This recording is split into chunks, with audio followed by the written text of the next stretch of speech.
Hello, hi, and welcome back to another tutorial video here on my YouTube channel. Today we got a pretty fun build order that I've been trying a lot recently on in TvZ, and this build is going to be a 2 Raven, 3 Command Center opener.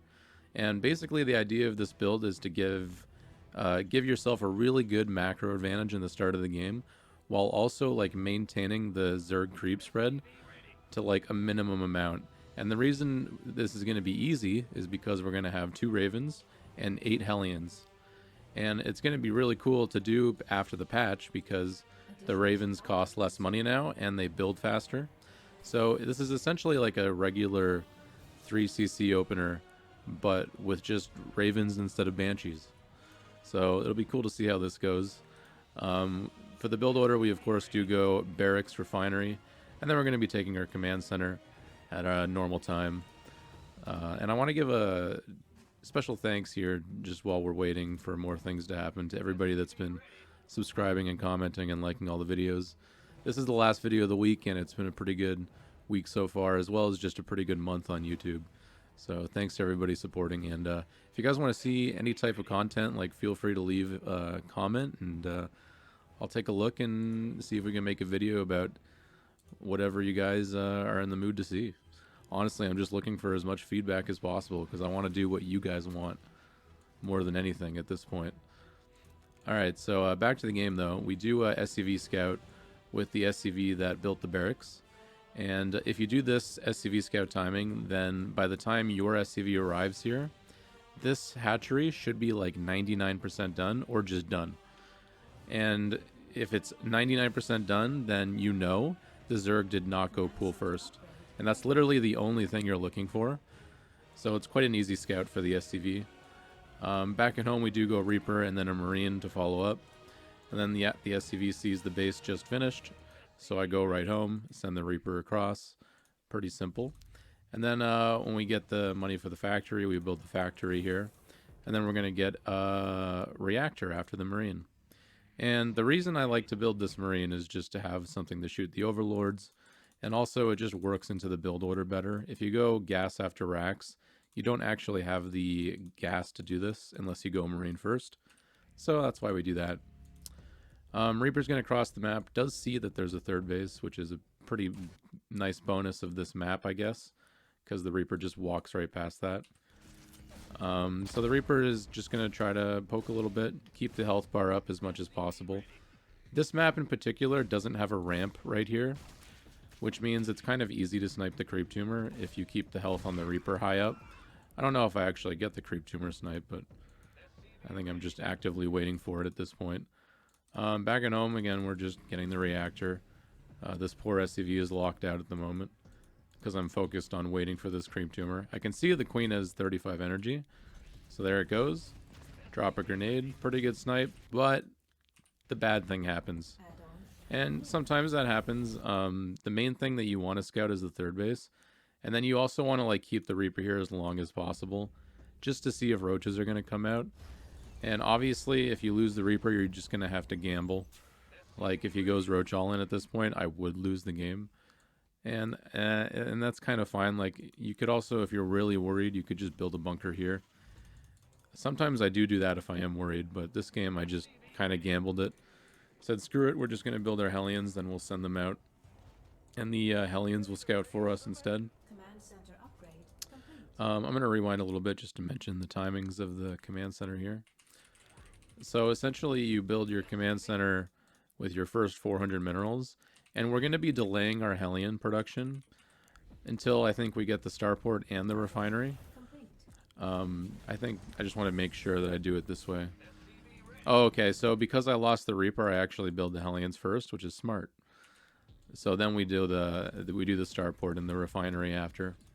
So that's actually a smart adjustment by me. I didn't realize I did that. But typically, if you kept the Reaper alive, just to note, you want to build the starport and the refinery before the Hellions. But obviously this game, yeah. Smart by me to make those, because you never know if the Zerg is going to just send the Lings across the map after you lost the Reaper. So it's good to have the Hellions a little bit earlier. So when the next 2 Hellions come out, they sit here, and then these guys go forward to scout for any more potential all-ins. And then at home, we're just going to be building ravens. I almost said banshee because it's so... because I always build banshees in TvZ. So, yeah, I'm just checking the saturation of the third. I saw that there was a drone there, which is a good sign. I also see that the Zerg is continuing to spread creep, which is another good sign. And then, yeah, here's the Marine to kill the Overlord. Always want to, like, I don't know where it was, but it should be on patrol on the edge of the base, usually. That's the best location. And then, yeah, like I said, we're going 8 Hellion, 2 Raven. And then once the 8 Hellions are done, we take the factory off, and we're going to give it its own reactor. And then we're going to build 2 more barracks. And this is basically how we do our transition into regular bioplay. Even the starport is going to get lifted up, and it's going to make its own reactor, and then the factory will once again get swapped onto this tech lab. And I know that's a little bit complicated, so I'll show you guys as it gets played out. But yeah, there's a lot of swapping to do. But the fun part is that now we have 8 Hellions and 2 Ravens. And you can do a lot of stuff with 8 Hellions and 2 Ravens. For starters, if you ever see an Overlord that is underneath like a flat area that you can drop a turret, obviously I could not kill this Overlord because it's on top of a ramp. But if it was like over a flat area, like right here, 1 turret can kill an Overlord. So there's a way to do damage there. And then you can also just drop turrets to kill queens like this. I don't know if this was the best way to use my energy. Luckily, Ravens do always regen, so you get attempt after attempt after attempt with this. Which is why it's so fun. Like, you can really spend your time annoying the Zerg. And your main job here is to just keep the creep spread down. Maybe kill a queen, maybe kill an Overlord, but the creep spread is always going to be your main focus. So I'm going to rewind here because we missed parts of the build order. I'm going to drink some water. So after we build the barracks here, we do build 2 refineries and 2 e-bays. Basically at the same time, it doesn't really matter which you build first. And then yeah, just constantly building depots. You want to get your base walled off before you leave with the Hellion Raven. I think that's really important. I actually float my command center a little early this game because I think I was feeling a little brave. But generally I would keep the command center here until you've got like a few more units. Or you could just land the command center and build SCVs and then just keep the wall closed if there's ever lings that show up. Because the worst thing that can happen here is like some lings show up and they kill these 2 SCVs. And then I just close the wall. So I wasn't like too worried. Although I would definitely say this was a little bit greedy to float it so soon. Because yeah, we're missing 4 SCVs in the natural still. Actually, 6 SCVs because there's guys on gas missing. So what else for the build? We start 1-1, and then we're going to get 2 more barracks when we can afford that. And that'll put us at 5 racks total. And yeah, we're just going to be transitioning into normal bioplay from here. Just going to continue to poke with the Ravens, just dropping turrets whenever I see something that looks juicy. Hopefully we start 1-1 soon. There's the 2 barracks. And then of course we go stim and combat shields on the tech lab there. So this is great because you just, like, the Zerg can't really chase you. If he chases you, you got like a lot of Hellions. And if you catch queens, you can drop turrets. I think you guys will find it quite enjoyable to play with this composition, at least for the start of the game. So like even here, there's like 2 Overlords that I can kill for free. But I'm just going for the creep. Like I said, like always prioritize the creep. Like who cares about Overlords? Because you just rebuild those. The creep spread, that'll recede. And you want it to recede as much as possible. So here's like a queen that's kind of like out of position. Oh, I actually do go for the Overlord. Target firing, which is nice. Yeah, and it'll always kill the Overlord. As long as the Overlord doesn't have the speed upgrade, it will never get away.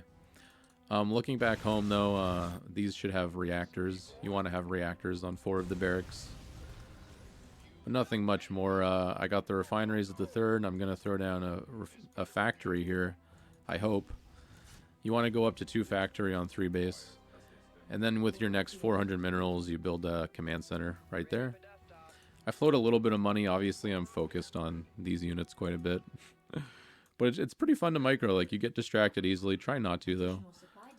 Combat shield's on the way. I think it was late this game, because it should probably be halfway done by now. But I'm pushing without combat shields because I just felt confident in this moment. And I always just pressure the Zerg no matter what. Although, I think if I were to do this game again, I'd probably wait for combat shields. But I am a smart Terran. Like, I do scan before I attack. If I saw too many things here, like, I would just back away right now. But obviously in this moment, it's like, okay, there's what? There's a few banelings. This Zerg in particular didn't have the strongest defense this game. But yeah, it's not really... this tutorial isn't really mainly about playing TvZ. Like, this game could go in like 10,000 different directions from here. And this particular game, like, it just wins... Like, I just win the game for free because the Zerg has no units. And that'll happen a lot of the times if you execute the build right. And you execute the build perfectly. Like, you'll just always win certain games. It's just a really strong build, but it's also not an easy build. So I wouldn't expect to be able to execute it perfectly. Even I fail to execute build orders perfectly these days. I get supply blocked. I have upgrades that are late. Like these 2-2 upgrades that are just not starting right now. And then, yeah, another thing I want to note is that I always rally units back at home. I never rally units to my army. So, like, whenever it's time to attack, I just select all those units and I bring them together. And yeah, it's pretty just a standard game, honestly. I was about to throw down 3 more barracks as I was going to land the 4th. And then, of course, those 3 barracks would get tech labs. And then you would just transition into late game tech. Like, maybe we'll do a tutorial for late game TvZ one day soon. There's going to be a lot more tutorials coming out on the channel. But yeah, I hope you guys learned something from this. Definitely worth trying out this build. I'll start to maybe post some example games of this as well. And if you have any questions about it, please feel free to leave a comment down below. And I'll get back to you as soon as I can. Thanks for watching, guys, and peace out.